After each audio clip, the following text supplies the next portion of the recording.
प्यारे बच्चों, आज हम पढ़ेंगे कक्षा 8 का हमारे अतीत भाग 3 अध्याय 6। लेसन का नाम है बुनकर, लोहा बनाने वाले और फैक्ट्री के मालिक। अर्थात इसमें हम पढ़ेंगे कि भारत में अंग्रेज़ों के आने से पहले भारत में कौन कौन से समुदाय के लोग कौन कौन से कार्य किया करते थे, जैसे बुनकर, कपड़ा बुनने वाले, लोहा बनाने वाले और विभिन्न प्रकार के उद्योग। और अंग्रेज़ों के भारत में आने के पश्चात उनमें क्या बदलाव आए या भारतीय उद्योग धंधे जो पहले सही कार्य करते थे वो किस तरह से धीरे धीरे ठप होते या समाप्त होते चले गए, और उनका भारतीय लोगों के जीवन, मजदूरों या कारीगरों पर क्या कौन से प्रभाव पड़े। तो सबसे हम पहले शुरुआत करते हैं लेसन के अध्याय के परिचय से।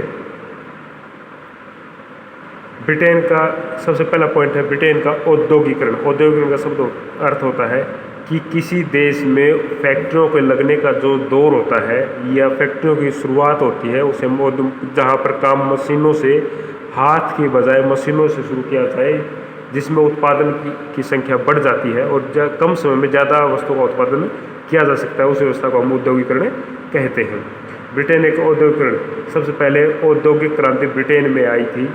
ब्रिटेन में सबसे पहले सूती वस्त्र उद्योग, उसके बाद लोहा इस्पात उद्योग का विकास हुआ। 1850 ईस्वी तक ब्रिटेन दुनिया का कारखाना कहलाया, क्योंकि दुनिया की सबसे ज़्यादा जो वस्तुएं थी वो ब्रिटेन के अंदर ही बनाई जाती थी, इसलिए ब्रिटेन को दुनिया का कारखाना, क्योंकि औद्योगिक क्रांति जो थी वो सबसे पहले ब्रिटेन के अंदर आई थी। इसी औद्योगिक क्रांति ने पूरे संसार में औपनिवेशीकरण की प्रथा को शुरू किया, क्योंकि जब कार्य मशीनों के द्वारा किया जाने लगा तो वस्तुओं का बहुत अधिक उत्पादन होने लगा। इतनी अधिक वस्तुएं बनने लगी कि वे वस्तुएं उस देश में बिकने के पश्चात भी बहुत ज़्यादा संख्या में बच जाती थी। तो इसलिए बची हुई वस्तुओं को या अतिरिक्त वस्तुओं को बेचने के लिए नए बाज़ारों की खोज की गई, और इस तरह से ब्रिटेन के या दूसरे यूरोप महाद्वीप के देशों ने अपने अपने नाविकों को नए नए देशों की खोज करने के लिए भेजा, और फिर वो नए बाजार कहलाए। उन देशों पर फिर कब्जा करके उन देशों से अपनी ज़रूरत की वस्तुओं को पैदा करवाया गया, जिन्हें कच्चे माल के तौर पर फैक्ट्रियों के लिए प्रयोग किया गया, और वहाँ से तैयार या उत्पादित वस्तुओं को उन देशों में लाभ के पर बेचा गया। पॉइंट नंबर 2, भारत में अंग्रेजों का आगमन। भारत में से व्यापार करने के लिए अंग्रेज ईस्ट इंडिया कंपनी बनाकर भारत आए और व्यापार शुरू किया गया, जैसे कि मैंने आपको बताया था। कपड़ों का प्राचीन इतिहास भी, कौन से कपड़े कहाँ बनते थे। नंबर 1, मलमल। मलमल एक बहुत ही बारीक बुनाई वाला कपड़ा होता था जो सूती कपड़े से बनता था। छींट होता है, मतलब फूल पत्तियों वाला छापे वाला कपड़ा छींट का कपड़ा कहलाता था। बढ़ाना मतलब बढ़ाना सब बांधना शब्द से निकला है, जिसका अर्थ होता है भाई ऐसा कपड़ा तेज रंग या चटक तेज रंग का ऐसा कपड़ा जिसे गले या सिर के ऊपर बांधा जाता है। गले या सिर पर बांधे जाने वाले चटक रंग के छापेदार गुलबंद को बढ़ाना कहते हैं। कैलिको, कालीकट में बने सूती कपड़े को कैलिको के नाम से जाना जाता था। जमदानी एक तरह का बारीक मलमल पतला कपड़ा होता है जिस पर करगे से सजावटी चिन्ह बनाए जाते थे। आगे भाई कैलिकोडिनम, सन 1720 में ब्रिटिश सरकार द्वारा इंग्लैंड में छापेदार सूती कपड़े छींट के प्रयोग पर पाबंदी लगाने के लिए एक कानून या अधिनियम बनाया गया, क्योंकि भाई भारत का बना हुआ कपड़ा इतने अच्छी किस्म का होता था कि उसके सामने इंग्लैंड में बना हुआ कपड़ा भी नहीं बिकता था, इसलिए उस कपड़े को भारत से व्यापार करने पर रोक लगा दी गई। भारत से वो कपड़ा नहीं खरीदा जाएगा। पॉइंट नंबर 6, प्रमुख आविष्कार। 1764 में जॉन के ने स्पिनिंग जेनी का आविष्कार किया। 1786 में रिचर्ड आर्कराइट ने वाष्प के इंजन का, भाप के इंजन का आविष्कार किया। 7, ओरांग। फारसी भाषा में गोदाम को ओरांग कहते हैं। फारसी भाषा में गोदाम को ओरांग कहते हैं। वहाँ बिक्री से पहले चीज़ों को साफ करके, चीज़ों को जमा करके रखा या स्टोर करके रखा जाता। वर्कशॉप के लिए भी यह शब्द प्रयोग होता है। पॉइंट नंबर 8, भारत में सूती कपड़ा मिलों की स्थापना।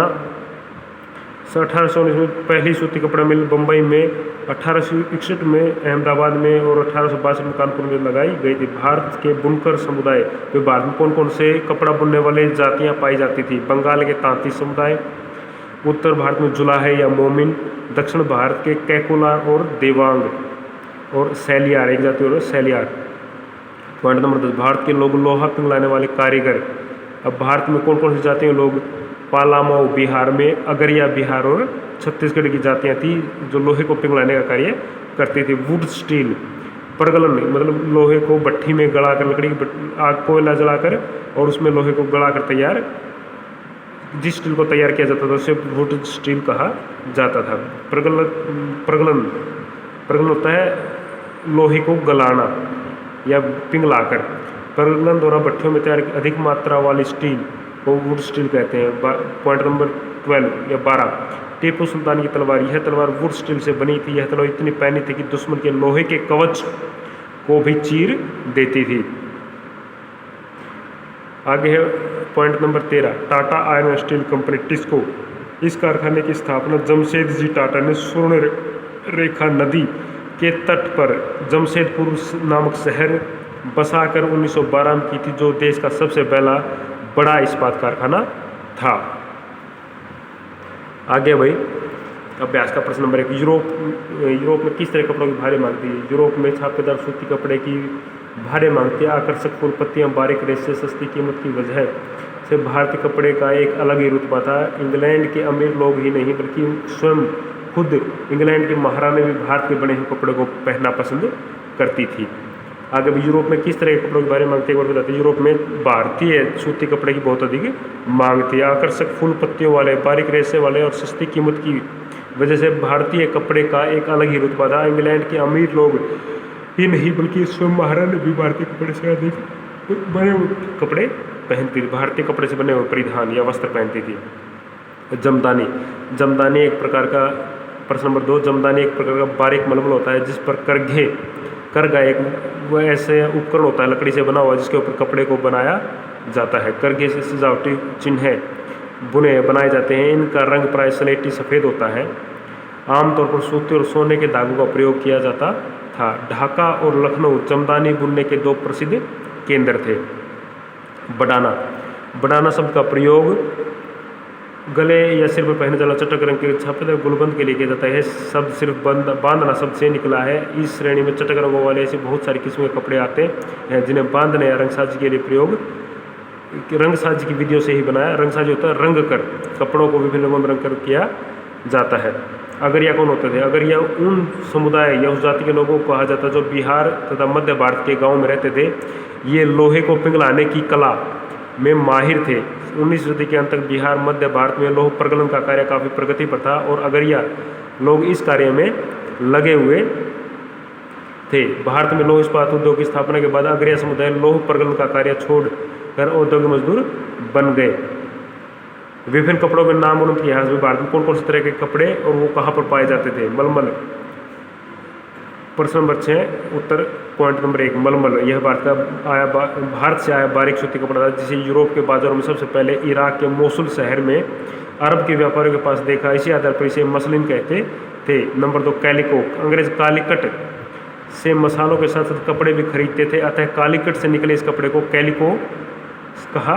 जब कालीकट के स्थान पर पाया जाता है इसलिए इसको कैलिको के नाम से जानने लगे। बाद में हर तरह के सूती कपड़े को कैलिको ही कहा जाने लगा। सिंटस, सिंटस का होता है छींट, जिसे अंग्रेज में सिंटस का शब्द यूज किया जाता है। यह शब्द हिंदी के छींट शब्द से निकला है।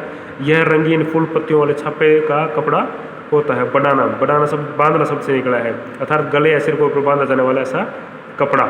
यह शब्द हिंदी के बांधना शब्द से निकला। इसका प्रयोग गले या फिर सिर पर पहनने वाले तेज रंग के छापेदार कपड़े गुलबंद के लिए किया जाता है।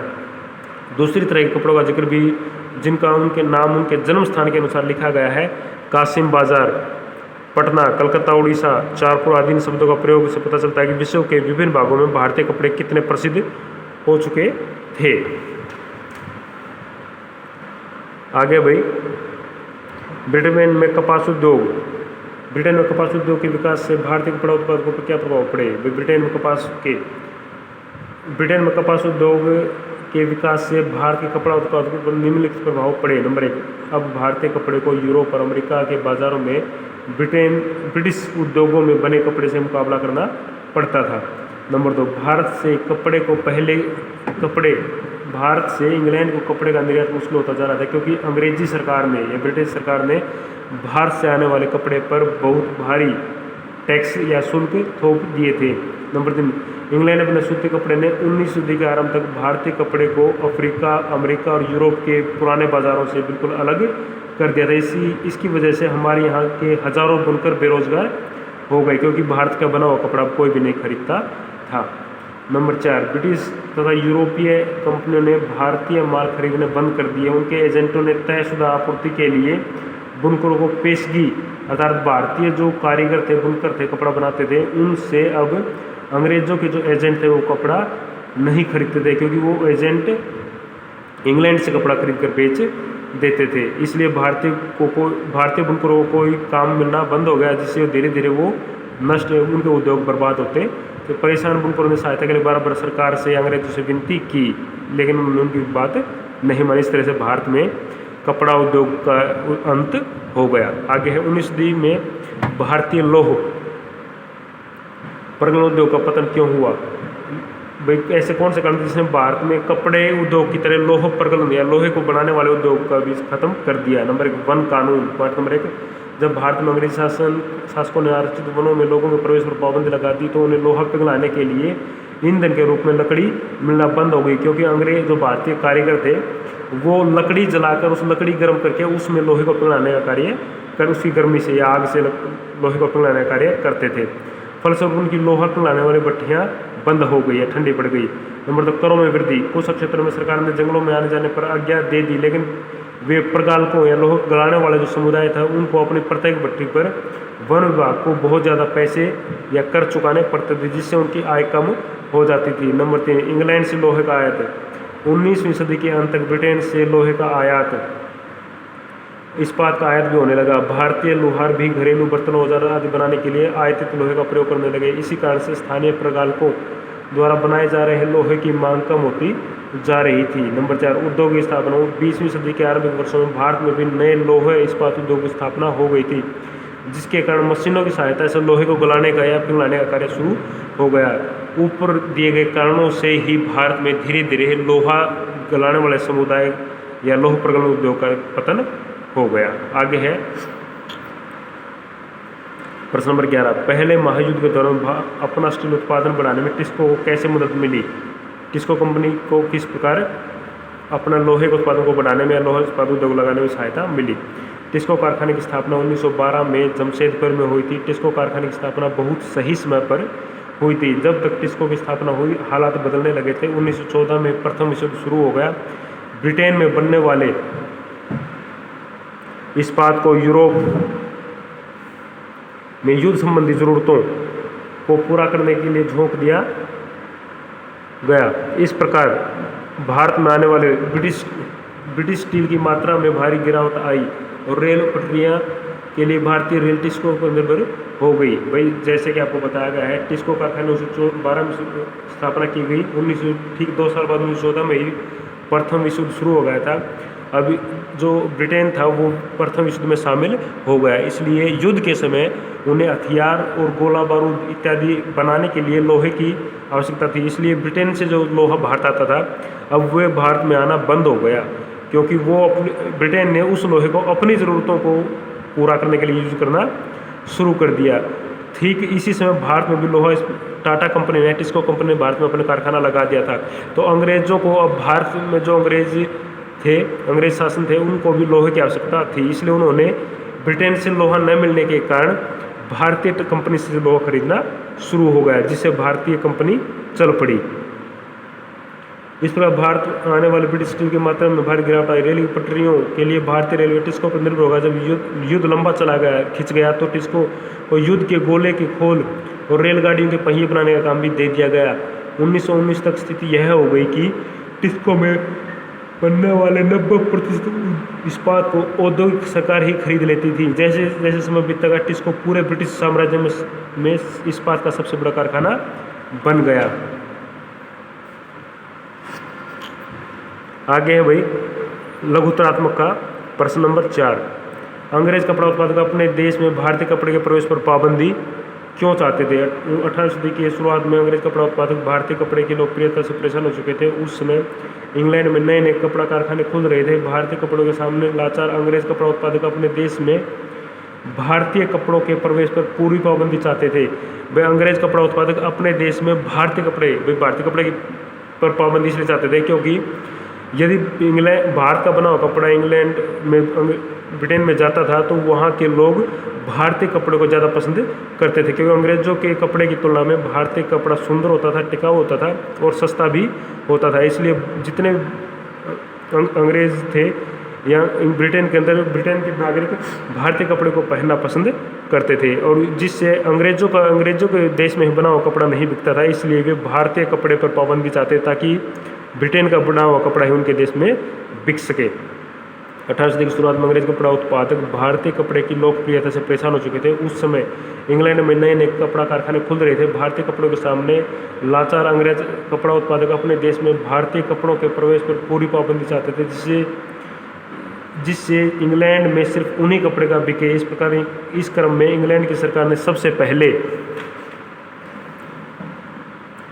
कैलिको छपाई उद्योग को सरकारी संरक्षण में विकसित किया। अब सफ़ेद मलमल या बिना मान वाले कोरे भारतीय कपड़े पर इंग्लैंड में ही भारतीय डिजाइन छापे जाने लगे। आगे है कपड़ा उत्पादन के प्रमुख चरण कौन कौन से होते हैं? नंबर 1, कपड़ा बनाने के कौन कौन से तरीके में सबसे कौन से कार्य किए जाते हैं? नंबर 1, सूत काटना। यह काम अधिकांशतः महिलाओं के द्वारा किया जाता था। इस काम में चरखा या तकली घर घर में पाए जाते थे। नंबर 2, बुनाई। अधिकतर समुदाय में बुनाई का काम पुरुषों के द्वारा किया जाता था। नंबर 3, रंगाई। रंगीन कपड़ा बनने के बाद रंगरेज धागे को रंग देते थे। नंबर 4, छपाई या कपड़ा बनाने के लिए बुनकरों को चिप्पीगर नाम के माहिर कारीगरों की आवश्यकता होती थी, जो ठप्पे से छपाई का काम करते थे। आगे है प्रश्न नंबर 9, टीपू सुल्तान कौन था? टीपू सुल्तान की तलवार विशेष क्यों थी? टीपू सुल्तान मैसूर का राजा था, शासक था, जिसने 1799 ईस्वी तक मैसूर प्रशासन किया। उन्होंने अंग्रेजों के साथ 4 युद्ध किए और हाथ में तलवार लिए लड़ते लड़ते मारा गया। टीपू सुल्तान की तलवार विशेष थी क्योंकि उसकी यह तलवार की धार इतनी सख्त और पैनी थी कि दुश्मन के लोहे के कवच को भी आसानी से काट देती थी। इस तलवार का यह गुण पूरे दक्षिण भारत में पाए जाने वाले कार्बन की अधिक मात्रा वाले वुड्स नामक स्टील में पैदा हुआ था, क्योंकि यह स्टील सिर्फ भारत में ही बनाया जाता था। पर जो परगण समुदाय था, उस समुदाय के लोग इस लोहे को स्टील को तैयार करते थे। इस वुड स्टील की धार की तलवारें बहुत पैनी और लहरदार होती थी। इनकी यह बनावट लोहे में गड़े कार्बन के बेहद सूक्ष्म कणों से पैदा होती थी। आगे है बम्बई में सूती कपड़ा उद्योग की स्थापना के सहायक चरणों की व्याख्या करें। बम्बई में सूती कपड़ा उद्योग की स्थापना प्रमुख चरण। नंबर 1, बम्बई पश्चिमी भारत की काली मिट्टी वाले उस विशाल पट्टी के काफ़ी निकट था जहाँ पर कपास की खेती होती थी। नंबर 2, इंग्लैंड से भारत और चीन को होने वाले व्यापार के लिए बम्बई एक प्रमुख बंदरगाह बन चुका था। नंबर 3, बम्बई की जलवायु सम और आर्द्र थी, जहाँ पर सूती धागा नहीं टूटता था। नंबर 4, बम्बई के आसपास सूती वस्त्र या सूती कपड़े के कारखाने में काम करने वाले कुशल कारीगरों की संख्या बहुत अधिक थी। नंबर 5, बम्बई सड़क और रेल मार्ग के द्वारा सबसे पहले देश के अन्य शहरों से जुड़ा था। इसकी वजह से बम्बई देश का सूती वस्त्र उद्योग का सबसे बड़ा केंद्र बन गया। और नंबर 6, बम्बई में सूती वस्त्र उद्योग की स्थापना पारसी समुदाय के लोगों के द्वारा की गई थी। बम्बई इस समुदाय के लोगों का पसंदीदा स्थान था। और अंतिम प्रश्न भैया अब आपका, टाटा आयर्न स्टील कंपनी की स्थापना के प्रमुख चरणों की व्याख्या करें। नंबर 1, टिस्को कारखाने की स्थापना सुवर्ण रेखा नदी के किनारे 1912 में जमशेदपुर नामक स्थान पर की गई थी। नंबर 2, इस स्थान के आसपास कच्चे लोहे के पर्याप्त या खूब भंडार थे, जिसके कारण कारखाने को अच्छे या सुविधाजनक ढंग से कच्चा माल आसानी से मिल जाता था। नंबर 3, टिस्को कारखाने की स्थापना बहुत ही सही समय पर होती है। 19वीं सदी के में भारत आमतौर पर ब्रिटेन से बने हुए स्टील का आयात कर रहा था, या भारत में ब्रिटेन का बना हुआ स्टील ही आता था।